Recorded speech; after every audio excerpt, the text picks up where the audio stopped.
सती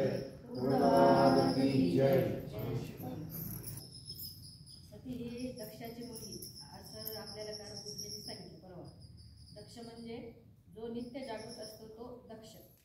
तर जसा तो दक्ष जागृत आहे तसंच आपणही जागृत असावं अशी आपल्या सद्गुरूंची खूप मनोमन इच्छा असते आणि आपण त्याप्रमाणे जागृत राहू ही त्यांच्या चरणी ग्वाही देऊन मी विधीचं विधान जसं गुरुजींनी सांगितलं की हे सतीचं जे तिचं म्हणजे माहेर होतं, म्हणजे तिचा जन्म हिमनगरीचा जो राजा होता दक्ष त्याच्या घरी झाला होता. मग त्या शिवाचं आणि सतीच्या विवाहाचं वर्णन आपल्याला याच्यात त्यांनी खूप सुंदर पद्धतीने म्हणजे आपल्यासमोर उभं केलं होतं ते. तर म्हणजे ज्यावेळेस म्हणजे पार्वतीचं लग्न होतं सतीचं, तर ती असे श्रीमंत घरातली आता वडीलच राजा असल्यामुळं आणि दक्षाला असं वाटत होतं की आपला जावई पण तसा असावा. पण पार्वतीने व्रत केल्यामुळे तिने शिवाला प्रसन्न करून घेतलं होतं आणि तिला शिव हा पती म्हणून लागला. तर हिमनगरीच्या ज्या नारी होत्या त्या पण असं वाटायचं त्यांना की पार्वतीने असं कसं काय हा नवरा केला वा, तिला कसं काय असं आवडला. मग त्या पण असं म्हणायच्या की हिमनगरीच्या घरच्या नारी, हिमनगरीच्या घरच्या नारी हसती पार्वतीला, शुभ्र स्फटिका सारखा नवरा मिळाला गौराईला, शुभ्र स्फटिका सारखा नवरा मिळाला गौराईला. मग त्यांनी वाद्यांचं पण ओरे बिवणी म्हणती तयाला, ओरे बिवणी म्हणती तयाला बाबुल बुवाला, हिमनगरीच्या घरच्या नारी. जेवढं मला सुचलं तेवढं मी मांडण्याचा प्रयत्न केला. आपला आणि गुरुजींचा जास्त वेळ नाही घेतला. मी काम म्हणण्याची विनंती करते. जय हिंद. जय कुंडवा.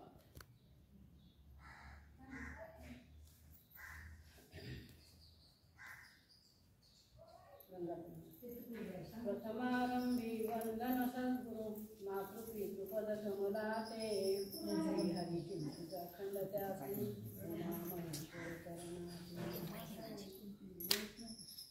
जन्मकटास्तव घाटाशकटी जगणे जीवन प्रतापुरी, मानसी मानव जीवन सार्थकरी. हृदयामाजी असुनी जनार्दन तिमिर धुंदशी जाही दिशा, डोळस असुनी अंधा परिकृती वर्णने भोवची कष्टदशा. बुद्धी सप्त विवेक प्रतिभली भगवंताने मनुजाला, परी विसरला मानव त्याचे मोहत तडके न देत्राला. दशमुखी राम जीवन जगला सातत्याने कल्पभरी, कांतांची त्याला खरे सौख्या अवनीवरी. मृत्यूवरती मात कराया दक्ष मृत्यूला हवनी तसे, परी मृत्यूचा पाश शेवटी आवडी कंठी सुटत नसे. अहंकार मदमत्सर योगे रावण मिळला काळमुखी, दक्षाची गती त्याच परी जात कराचरण मृत्युमुखी. स्वर्गुनी गंगे कल्लोळी प्रणाम माझे कोटिशते, स्वर्गुनी गंगे कल्लोळी तुझ प्रणाम माझे कोटिशते.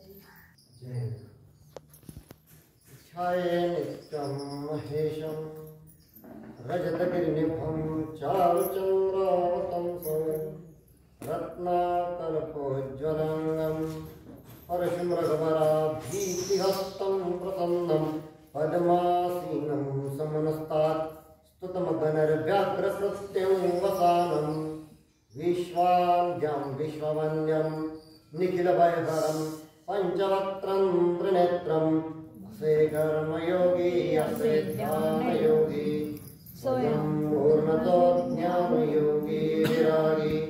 पूजितसे नित्य श्री बालचंद्रा, नमस्कार श्री सद्गुरु रामचंद्रा. बुद्धिदाता भालचंद्र गजानन पूर्णवादाचार्य परम पूजनीय डॉक्टर रामचंद्र महाराज, पूर्णवाद वर्धिष्णु परम पूजनीय सद्गुरु विष्णु महाराज, सती सौभाग्यवती मनकर्णिका माता, सती सौभाग्यवती विमल माता, आदरणीय गुणेश दादा, आदरणीय प्रज्ञावंत डॉक्टर लक्ष्मीकांत दादा, मोक्ष श्री विभूताई, ज्यांच्या मांडीवरती बसून हा अभ्यास करण्याची, ज्यांच्या मांडीवरती बसून हा अभ्यास मी इथे करतोय ते कैलासवासी ऋषीवारी बापूसाहेब नगरकर व ज्यांच्या पुण्याईनं मला या अभ्यासाची सुवर्ण संधी प्राप्त झाली ते माझे वडील तीर्थरूप कैलासवासी अण्णा व त्याचप्रमाणे होते उपस्थित असलेले वेदमूर्ती देशपांडे गुरुजी आमचे नवले आजोबा, त्याचप्रमाणे आमच्या घरगे काकू व जे उपस्थित सर्व मातृवर्ग. नित्याच्या सवयीप्रमाणे मी आजचा जो आपला अध्याय आलेला आहे, अध्याय 17वा दक्षयज्ञ वर्णन, त्याच्या मंगलाचरणाच्या एक 5 ते 7 ओळी मी इथे घेतो. आल्या असं शिवाच्या मनामध्ये कुठेतरी हा भाग आला की आता हिचा माझ्यावरती विश्वास राहिला नाही. कारण शिवाने सांगितलं की तो साक्षात विष्णू आहे, पण तरीही सतीनं त्यांची परीक्षा घेतली आणि सीतेचं रूप घेऊन सती माता त्या वनामध्ये हजर झाली. आणि त्याच वेळेस नेमकी शंकराच्या मनामध्ये, शिवाच्या मनामध्ये ही भावना आली की आता हिचा आपल्यावरचा विश्वास उडाला आणि हीच वेळ आपण हिचा त्याग करायला पाहिजे. बरोबर त्यावेळेस पासून भगवान शिवाने मौन धारण केलं आणि जास्तीत जास्त वेळ ते त्यांच्या समाधीमध्ये व्यतीत करायचे. पण सती मातेच्या मनात किंचित सुद्धा हा विचार आला नाही. पण एके दिवशी मात्र तिला तिच्या अंतःकरणात या गोष्टीची जाणीव झाली की नेमके असं कुठलं वर्तन माझ्याकडून घडलं म्हणून की काय हे सतत ध्यानस्थ राहायला लागले. आणि त्याच वेळेस आकाशवाणी झाली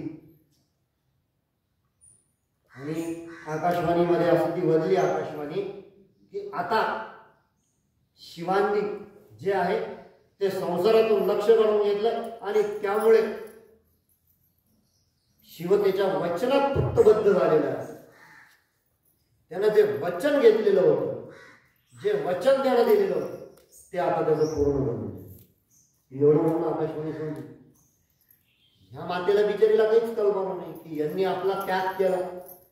त्याग जरी केला तरी ते एकत्र राहतात, पण जास्तीत जास्त कालावधी भगवान शिवाचा हा जो हा फक्त त्यांच्या समाधीत आणि त्यांच्या धनधारणेत तो जात होता. ही गोष्ट कळायला मातेला पुष्कळ दिवस पुढे लागले. आणि तदनंतर थोडीशी काळजी, एक रक्षाबंधनाची, एक त्या रक्षासूत्राचं महत्व मी थोडंसं आपल्याला सांगू इच्छितो की अभिमन्यू जो होता या अभिमन्यूच्या हातामध्ये कुंती मातेनं एक यज्ञसूत्र ज्याला आपण म्हणतो ते यज्ञसूत्र मंत्रून तो धागा त्याच्या हातामध्ये बांधलेला आणि त्याला असं सांगितलं होतं की आता कुठल्या शक्तींपासून, दुष्ट शक्तींपासून तुला त्रास होणार नाही. आणि ही एकच गोष्ट भगवान श्रीकृष्ण हे ओळखून होते. आणि म्हणून युद्धाच्या कालावधीमध्ये भगवान श्रीकृष्णांनी ओळखलं की अभिमन्यूच्या हातामध्ये जे सूत्र तेच सूत्र त्याचं रक्षण करत आहे. हे भगवान श्रीकृष्णाने ओळखलं. एवढी ताकद त्या धाग्यामध्ये झालं. आदल्या रात्री भगवान श्रीकृष्णाने एका उंदराचं रूप घेतलं आणि त्या अभिमन्यूच्या हातातलं ते सूत्र जे होतं तोडून टाकलं. आणि दुसऱ्या दिवशी मग आपल्याला पुढची कथा सर्व महाभारत पाहिलेली, सर्वांना माहिती की तो कसा बिचारा त्या चक्रव्यूहामध्ये फसला आणि मग पुढं कशी त्याची या कौरव सैन्याने दुर्दशा केली. हा सगळा इतिहास आपल्याला माहिती. पण फक्त मला एवढंच सांगायचं होतं की जो धागा बहीण भावाच्या हातात बांधते ना त्याच्यामध्ये तेवढी ताकद असते. तदनंतर आजचा जो आपला अध्याय आहे की दक्ष यज्ञ वर्णन.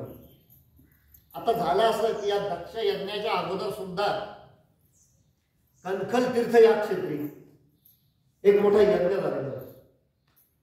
आणि त्या यज्ञाला त्याचे जे मुख्य देवता जी होती ती देवता म्हणजे भगवान शिव ही देवता होती. आणि सर्व त्याच्यामध्ये मग विष्णू, ब्रह्मदेव, तदनंतर इंद्रादी देवगण, आदित्यादी नवग्रह देवता हे सर्व त्याच्यामध्ये उपस्थित होते. पण झालं असं की वेळेवरती दक्षाच्या गोष्ट लक्षात आली आणि दक्षाची तिथूनच भगवान शंकराची निर्वत्सना करायला सुरुवात केली. अरे म्हणे हे कोण येत रे म्हणे, यांना नाही कुळ नाही गोत्र ना काही यांच्याकडे वस्त्र नाही यांच्याकडे काही म्हणे, आणि म्हणे यांना तुम्ही यज्ञाचा मान दिला का म्हणे. आणि अशा प्रकारे वेगवेगळ्या प्रकारांनी दक्ष त्यांची निर्वत्सना करायला लागली. शिव अत्यंत शांत. मग नंदीचे शिव जरी शांत असले तरी नंदी म्हणजे कोणता भक्त ऐकून गेलो आपल्या देवाविषयी आपल्या आराध्याविषयी असं ऐकलेलं बोललं कोणता ऐकून घेईल.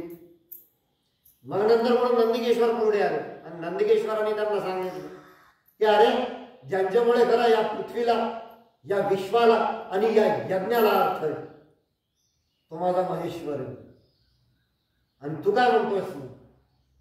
आणि मग यांनी पुन्हा इकडं उलट यांचं सुरूच लक्षाचं की त्याला वेदातलं काय कळतं, वेदांच्या ऋषा त्यांना काय माहीत, वेदांचं सामर्थ्य त्यांना काय माहीत. नंदिकेश्वर पुन्हा म्हणे की अरे म्हणे ज्या ब्रह्मानी ही सृष्टी निर्माण केली म्हणे तुला माहिती ना म्हणे यांना सुद्धा ठाव ठिकाणा लागला नाही म्हणून. शेवटी शंकराने काय केलं म्हणून त्याचा पंचवदन होता म्हणून त्याचा एक वदन भगवान शंकराने लिहिल्याचं काढून टाकलं आणि त्याला चतुर्वेदन केलं. त्याला पुढे फक्त 4च मुख राहिले म्हणून. एवढं मोठं सामर्थ्य माझ्या शिवाचं आहे म्हणून. आणि महाशिव त्यांना सांगत होते नंदिकेश्वराला अरे त्याला काय बोलायचं ना ते बोलू दे म्हणून. आणि नंदी ऐकणाऱ्यांपैकी नव्हतं. शेवटी शंकराचा प्रिय भक्त कोण. मग नंतर दक्षाचं पुन्हा अजून सुरू झालं. दक्ष पुन्हा अजून बोलायला लागले की नाही म्हणे हे जरी माझे दामात असले म्हणे जरी माझे जावई असले म्हणे तरी यांना कोणी अधिकार दिला म्हणे मी प्रजापती आहे म्हणे सर्व याच्यावरती माझी सत्ता आहे म्हणे यांना काय कळतं म्हणे. आणि मग नंदिकेश्वरम त्याला श्राप दिला. ते बघ ज्यांच्याशिवाय यज्ञ हा पूर्णच होऊ शकत नाही अशा रुद्राविषयी तो जर एक अवाक्षर जरी बोलला तर माझे इतकं वाईट नाही म्हणे मी तुला श्राप देतो म्हणे तुझं हे जे धड आहे म्हणे फक्त मनुष्याचं राहील म्हणे आणि पुढं मुख जे म्हणे ते बकऱ्याचं लागेल म्हणे मी तुला श्राप देतो म्हणे. शिवाचा गट नंदी मी तुला श्राप देतो. आणि मग यांचं पुन्हा चालू की वेदांचा अर्थ तुम्हाला काय माहित यज्ञामध्ये काय. शेवटी नंदीने त्याला सांगितलं होतं आणि हे आजही आपल्याला माहिती आहे की जेव्हा आम्ही पुरोहित जेव्हा यज्ञाची आम्ही व्यवस्था करतो जेव्हा ती पूजेची मांडणी करतो तेव्हा सगळ्यात शेवटचं पीठ जे असतं ना त्या पीठाशिवाय त्या यज्ञाला कुठल्याही प्रकारचा अर्थ नसतो.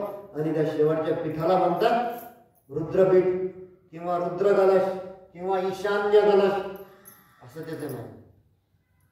आणि म्हणून शिवाय यज्ञ कुठलाही असो त्याला पूर्णत्व नसतं.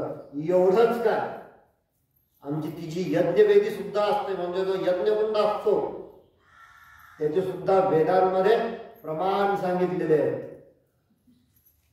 आणि त्याला सुद्धा ज्याला आपण म्हणतो 3 पायऱ्या ते ब्रह्मा विष्णू आणि शिव अशा त्याच्यात त्या 3 पायऱ्या असतात.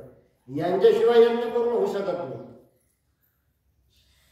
आता याची एक तुम्हाला छोटीशी मी गंमत सांगतो.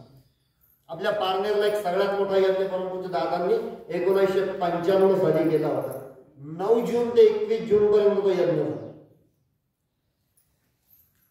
सॉरी 9 जून ते मला वाटतं 30 जून पर्यंत तो यज्ञ झाला.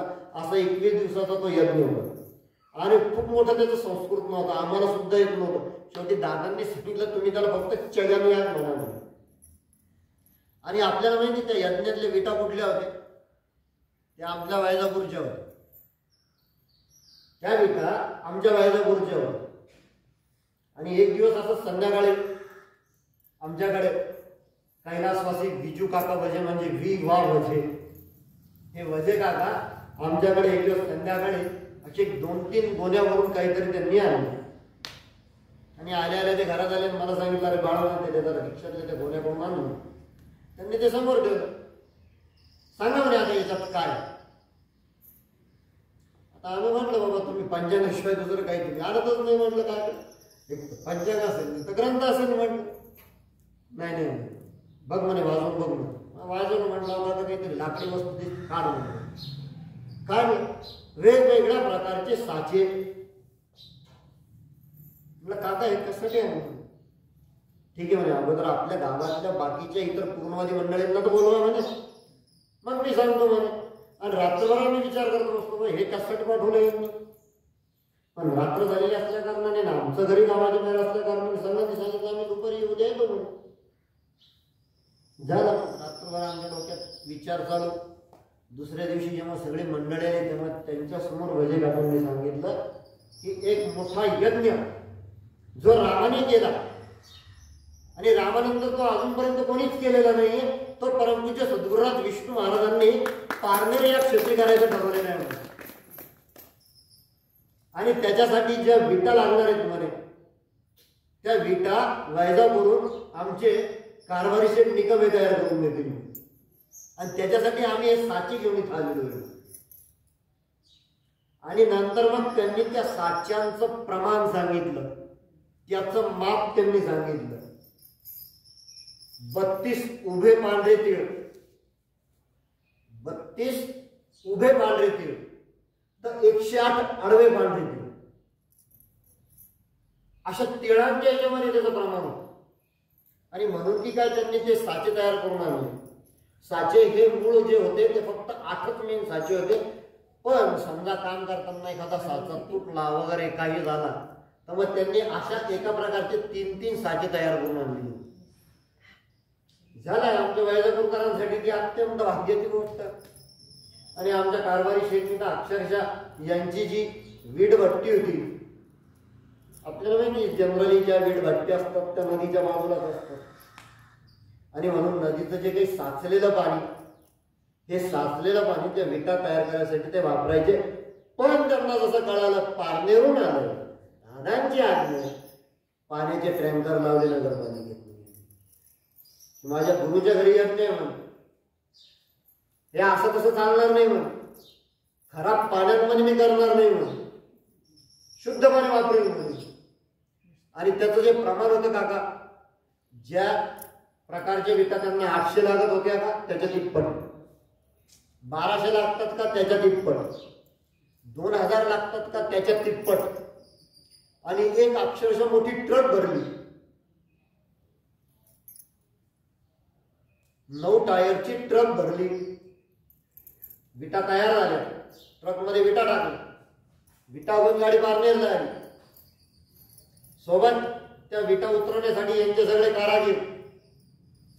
काय करावं कुठे येतात हे जेवढे कारागीर वीट उतरवायला आलेले होते ना, ते सगळ्यांना गुन्हेगार श्रीखंडपुरीत जेवण भाऊ तुम्ही करायचे नाही म्हणून घरी माझी मुलं आहेत म्हणून ते तपोवनात गाडी खाली करतील म्हणून. झालं तिकडे गाडी खाली झाली. बरं विशेष म्हणजे त्या पंक्तीला स्वतः परमपूज्य विष्णू महाराज बसले, मी बसतो म्हणे यांच्यासमोर. अशा प्रकारची ती सुंदर अशी भव्य दिव्य ती पंगत. झालं दुसऱ्या दिवशी गाडी निघून आली. आम्ही बघायलाच लागलो फक्त नेमकी काय होणार आहे. तर तुम्हाला सांगतो त्या यज्ञवेदीचा आकार जो आहे तो उडणाऱ्या गरुडासारखी त्याची प्रतिकृती होती. उडणाऱ्या गरुडासारखी त्याची प्रतिकृती होती. आणि आज जिथं मी राहतो, जिथं आमची रामबाग अपार्टमेंट आहे त्याच जागेवरती तो यज्ञ झालेला, त्याच जागेवर तो यज्ञ झालेला. आणि मग या यज्ञात सुद्धा काय चमत्कार झाले हे आपल्याला माहिती की अनिष्टची काही मंडळी आली अंधश्रद्धा निर्माण समितीची आणि त्यांनी परमपूज्य विष्णू महाराजांना विचारलं ते का म्हणा तुम्ही एवढा मोठा यज्ञ करणार आहात म्हणे मग यज्ञात पशुबळी तुम्ही देणार आहात महाराज म्हणे हो काय ते काय म्हणे कणकीची काही प्रतिक्रिया आम्ही तयार करून ठेवले कणकीच्या काही प्रतिकृती आम्ही देखील तयार करून ठेवले अहो म्हणे हे तर प्रतिकृती हो म्हणे त्याच्यात काय म्हणे आम्ही त्याच्यात प्राण प्रतिष्ठापनेचे मंत्र म्हणणार ते घेणार आणि ते आम्ही यज्ञात त्याच्या होती देणार मग तिथं पुन्हा महाराजांनी असं उचलला अग्निसुप्त म्हणलं प्रचंड लाल बुंदाच्या प्रकारचा तो उंडा झाला आणि आता तुमच्या विज्ञानानं कधी गार करून दाखवलं म्हणे तर या क्षणाला मी माझं महाराष्ट्र सोडून देतो तुम्हाला माहिती त्याच्यातले मूल्य महाराजांचं गुरुमंत्र घेऊन गेले निम्म्यातून गुरुमंत्र घेऊन गेले एवढा मोठा चमत्कार त्यांनी बघितला तिथे फक्त हा यज्ञाचा विषय आलेला असल्या कारणाने मला थोडीशी ती सुद्धा कथा तुम्हाला सांगावीशी वाटली की त्यावेळेस काय केलं झालं अग्निसुप्तासारखं सुप्त ते म्हणून आणि अशा प्रकारे पुढं नंदकेश्वराने दक्षाला शाप दिला आणि हे दोघं जण नंतर तिथून चालते झाले आले पुढे कैलासाला आल्यानंतर पुन्हा यांच्या समाधीतली अजूनही माता पार्वती माता सतीला ही गोष्ट कळालेली नव्हती की यांनी आपल्याशी संभाषण करणं पूर्णपणे बंद केलेलं आहे तिच्या अंतःकरणात सुद्धा बिचारीचा हा भाव आलेला नव्हता कारण इतकी निष्ठा तिची तिच्या पतीवरती होती म्हणून तिचं नाव सती होतं की एवढसक सुद्धा विचार तिच्या मनामध्ये पतीच्या बाबतीत कधी येत नाही म्हणून ती सती होती आणि मग एक दिवस असंच सकाळी माता सती या स्नानासाठी त्यांच्या काही सख्यांबरोबर निघाल्या तिथं काही देवपत्न्या ज्या होत्या काही अप्सरा ज्या होत्या त्या नेहमी तिच्या सतत तिच्या सहवासात त्या असत आणि त्यांच्यासोबत जेव्हा या स्नानासाठी चालल्या तेव्हा मात्र चंद्र आणि रोहिणी हे अत्यंत नटून थटून कुठेतरी बाहेर जाताना यांना दिसले आणि मग सतीनं तिच्या एका सखीला असं सांगितलं की अगं जा म्हणे त्यांना विचारून तर ये त्या कुठं चालल्या झालं सखी गेली सखीनं विचारल्या त्यांनी असं सांगितलं की म्हणे मी माझ्या सासूरवाडीला चाललो तिथं मोठा यज्ञ आहे त्यासाठी मला आमंत्रण देण्यात आलेलं आहे म्हणे आणि म्हणून आम्ही सहपरिवार मी सपत्नीक तिथे चाललो झालं ती सती आली तिनं सतीला सांगितलं म्हणे असं असं झालं म्हणे त्यांनी सांगितलं म्हणे चंद्रदेवांनी म्हणे आमच्या सासूरवाडीला म्हणे मोठा यज्ञ आहे म्हणे आणि त्या यज्ञाचं आम्हाला आमंत्रण आलेलं आहे म्हणून मी चाललो सती मनातले मला विचार करायला की एवढा मोठा घरी कार्यक्रम आणि बाबांनी सध्या मला बोलावलं पण नाही म्हणून तिच्या अंतःकरणात हा विषय राहिला ती कोणाजवळ बोलली नाही पण ती पटकन तिचे राहिलेले कार्यभाग चुकून आणि सकाळी पूजेचं ताट तयार करून दे भगवान शिवाच्या पुन्हा दर्शनाला गेली यथासांग षोडशोपचार पूजन त्यांनी त्यांचं केलं आणि मग भगवान शंकरांनी तिच्याकडे बघून हळूच तुम्हाला काही बोलायचंय का अशा शब्दात विचारलं की त्यांनी सांगितलं की असं असं आहे म्हणे माझ्या वडिलांनी एका यज्ञाचं आयोजन केलेलं आहे म्हणे मग तुमची काय इच्छा आहे म्हणे मला जावंसं वाटतं त्यांनी सांगितलं की तो तुझा पिता जरी असला ना म्हणून तरीही जिथं आपल्याला बोलावणं एक नाही तिथं आपण जाऊच नाही. हो म्हणे, तुमच्या दृष्टीने बरोबर म्हणे, हे जावयाला शोभतं म्हणे, लेकीला नाही शोभत. हे लेकीला नाही शोभत म्हणे, मी त्यांची लेक आहे म्हणे, मला बोलवणं लागतं काय? माझ्या वडिलांचे घर माझ्यासाठी 24 तास उघडे असतात म्हणे, मी जाणार म्हणे. ठीक आहे म्हणे, मग तुमचं जर अगोदरच ठरलेलं आहे तर एक काम करा, तुम्ही सालंकृत व्यवस्थित नटून थटून सोबत 80,000 रुद्रगण घेऊन तुम्ही या त्याच्या ठिकाणी. ठीक आहे, ओढ असते ना बाहेरची, ती ओढ म्हटल्यानंतर काहीच कळत नाही, निघाल्या बाहेर जायला. वास भगवान शिवाने एकदा फक्त डोळे भरून बघून घेतलं, कारण शिवाला माहिती होतं की याच्यानंतर हिची ना आपली भेट होणार नाही. तिघी निघाली बिचारी आनंदाने गेली. काय सुंदर अशा प्रकारची ती तयारी होती. काय त्या विश्वकर्माने तो महाल तयार केलेला होता, जिथे यज्ञ होणार होता. तिथे वेगवेगळ्या प्रकारचे झुंबर, दारात झुलणारे हत्ती, वेगवेगळ्या प्रकारचे कारंजे, केळीचे खांब, आंब्याचे तोरण, सुवासिक अशा प्रकारचे तिथे असलेले फुलं, तिथे असलेले द्रव्य आणि अनेक प्रकारचे तपस्वी, ऋषी, मुनी, ब्रह्मा, विष्णू हे सपत्नीक तिथे बसलेले, इंद्रादी देवता, आदित्यादी देवता हे सर्वजण त्या यज्ञामध्ये बसलेले. आणि बरोबर मधोमध दक्ष व त्याची पत्नी वीरिणी आहे तिचं नाव, हे दोघं जण बसलेले. आणि सगळ्यांचे पाठ मांडून व्यवस्थित सगळे पाठावर बसले होते. पण ही तिथे गेली, यज्ञकुंडाला नमस्कार केला, बाबाला नमस्कार केला, पण बाबाने पापून पाहिल्यासारखं केलं. आईला नमस्कार केला, आईची माया पटकन जवळ आली, हळदी कुंकू घेतलं, तिला लावलं, तिनं हळदी कुंकू घेतला, आईला लावलं, घरात पडून उकशी घडली. त्यानंतर तिच्या बाकीच्या असलेल्या बहिणी आल्या, त्यांनी सतीला भेटल्या. आणि मग यांनी पटकन दक्षाच्या पत्नी सांगितलं, वेळ घालू नको, पटकन यज्ञाला बस. मग सतीला तिच्या लक्षात ही गोष्ट आली आणि मग तिने आठवण करून दिली वाटल्यानं, भगवतीनं कोणता वर दिला होता म्हणे तुम्हाला, ज्या वेळेस तुमच्या मनात किंतु येईल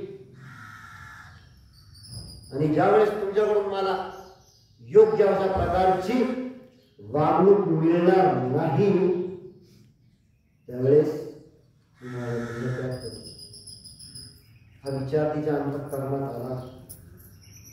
पण तिनं वडिलांना विचारलं की सगळ्यांचे आविर्भाव घडून ठेवले म्हणे, आविर्भाव त्याला म्हणतात, सगळ्यांचे आसन इथं मांडून ठेवले, सगळ्यांना आमंत्रण दिले म्हणे, माझ्या पतीला का नाही बोलवलं, तुझ्या पतीला काय नव्हतं म्हणे वेदात, त्याला वेदात ज्ञान काय माहिती. तिला तेच सांगितलं की त्यांना एवढं वेदाचं ज्ञान आहे म्हणे, त्यांच्याशिवाय कोणताच यज्ञ होऊ शकत नाही म्हणे. मग वडिलांना सोडून दिलं, विष्णूच्या मागे लागले, विष्णूला विचारलं तुमची उत्पत्ती कुठून झाली म्हणे, तुमच्या वडिलांना तुम्ही विसरलात काय म्हणे, आज माझे वडील जरी चुकले तर तुमचं कर्तव्य नव्हतं म्हणे सांगायचं म्हणे. विष्णू झाल्यानंतर आजोबांकडे वळाली, ब्रह्मदेवाजवळ वाजली, तुम्हाला कळत नव्हतं का म्हणे आजोबा, तुमचा मुलगा जर चुकत असेल तर त्याचे कान धरून त्याला तुम्हाला समजून सांगता येत नव्हतं का म्हणे, यांच्याशिवाय यज्ञ कोणाच कसा म्हणे तुम्ही, आणि मला पण आमंत्रण का दिलं नाही म्हणे, तुमचं कर्तव्य नव्हतं का म्हणे. असं म्हणून ठीक आहे म्हणे, शेवटी भगवतीने तुम्हाला काय वचन दिलं तर बाबा ते आठवा म्हणे. असं म्हणून स्नान करून आली, ओल्या वस्त्रानुसार कुंडे यज्ञकुंडाजवळ ती बसली आणि समाधी मार्गाने प्राणवायू आणि अपानवायू हे दोन्ही वायू वयाच्या मधोमध घेऊन योग मार्गाने तिनं तिचं शरीर तिथं बसवलं. आणि त्यावेळेस एकच पळापळ सुरू झाली. इतक्या वेळेस इथे जे 80,000 जे बाहेर रुद्रगण थांबलेले होते त्यांनी आतमध्ये येऊन विध्वंस करायला सुरुवात केली. भृगु ऋषींनी बघितलं असं होत आहे. त्यांनी अभिमंत्रित पाणी केलं आणि त्याच्यातून अनेक गण त्यांनी निर्माण केले. हे या दोघांचं घनघोर युद्ध सुरू झालं. फक्त दधीजी तिथे होते. दधीजी हे शिवोपासक होते. त्यांना ही गोष्ट योग्य वाटली नाही. त्यांनी तात्काळ काढता पाय घेतले. त्यांच्याबरोबर इतर जे शिवप्रेमी होते त्यांच्यासह त्यांनी तात्काळ तिथून काढता पाय घेतला आणि जाताना भृगु ऋषीला सुद्धा सांगितलं दुष्परिणाम भोगावे लागतील. म्हणून संपूर्ण ब्राह्मण जातीला दुष्परिणाम भोगावे लागतील. झालं युद्ध सुरू झालं. बरेचसे रुद्रगण मारले. बरेचशे रुद्रगणांनी बऱ्याचशा देवगणांना मारलं. त्याच वेळेस भगवान विष्णूंनी त्यांचं हे सुदर्शन चक्र सोडलं आणि त्यातनं काही रुद्रगण जे होते हे पळत पळत पळत पळत कैलासाला आले.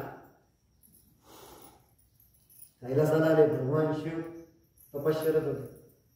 तिथे येऊन जय जयकार करायला सुरुवात केली. नंदिकेश्वरला म्हणे अहो काय झालं म्हणे मी तर आत्ता तिथून आलो म्हणे. मातेला मी तिथं दारात सोडलं आणि मी तिथनं इथं आलो म्हणे. काय झालं म्हणे. ते म्हणे तुम्ही थांबा म्हणजे अगोदर त्यांना सांगून देऊ. आणि मग नंतर भगवान शिवाने डोळे उघडले. काय झालं म्हणे. त्यांनी सांगितलं की तुम्हाला तिथं त्यांनी यज्ञात कुठल्याच प्रकारचा पक्षानं मान दिला नसल्या कारणानं त्या भगवतीनं तिची केलेला संकल्प तिचा पूर्ण केला म्हणे. असं का म्हणे. अत्यंत क्रोधायमान झाले. एक असा केस काढला तो उपटला धरणीवरती टाकला. जसा तो धरणीवरती पडला धरणी अक्षरशः दुखावल्या गेली. आकाशात प्रचंड अशा प्रकारचे विजा कडकडायला लागल्या आणि त्याच्यातून एक वीर पुरुष उत्पन्न झाला. त्याचंच नाव तो वीरभद्र. 10,000 मध्ये फक्त हात होते म्हणून त्याला 10,000 हात होते म्हणून शस्त्रास्त्रासहित अत्यंत विशाल अशा प्रकारचा तो पुरुष जणू साक्षात प्रतिरुद्र तो हसत होता. आणि त्यानं पुढे शिवाला प्रार्थना केली आपण का माझं पाचारण केलं.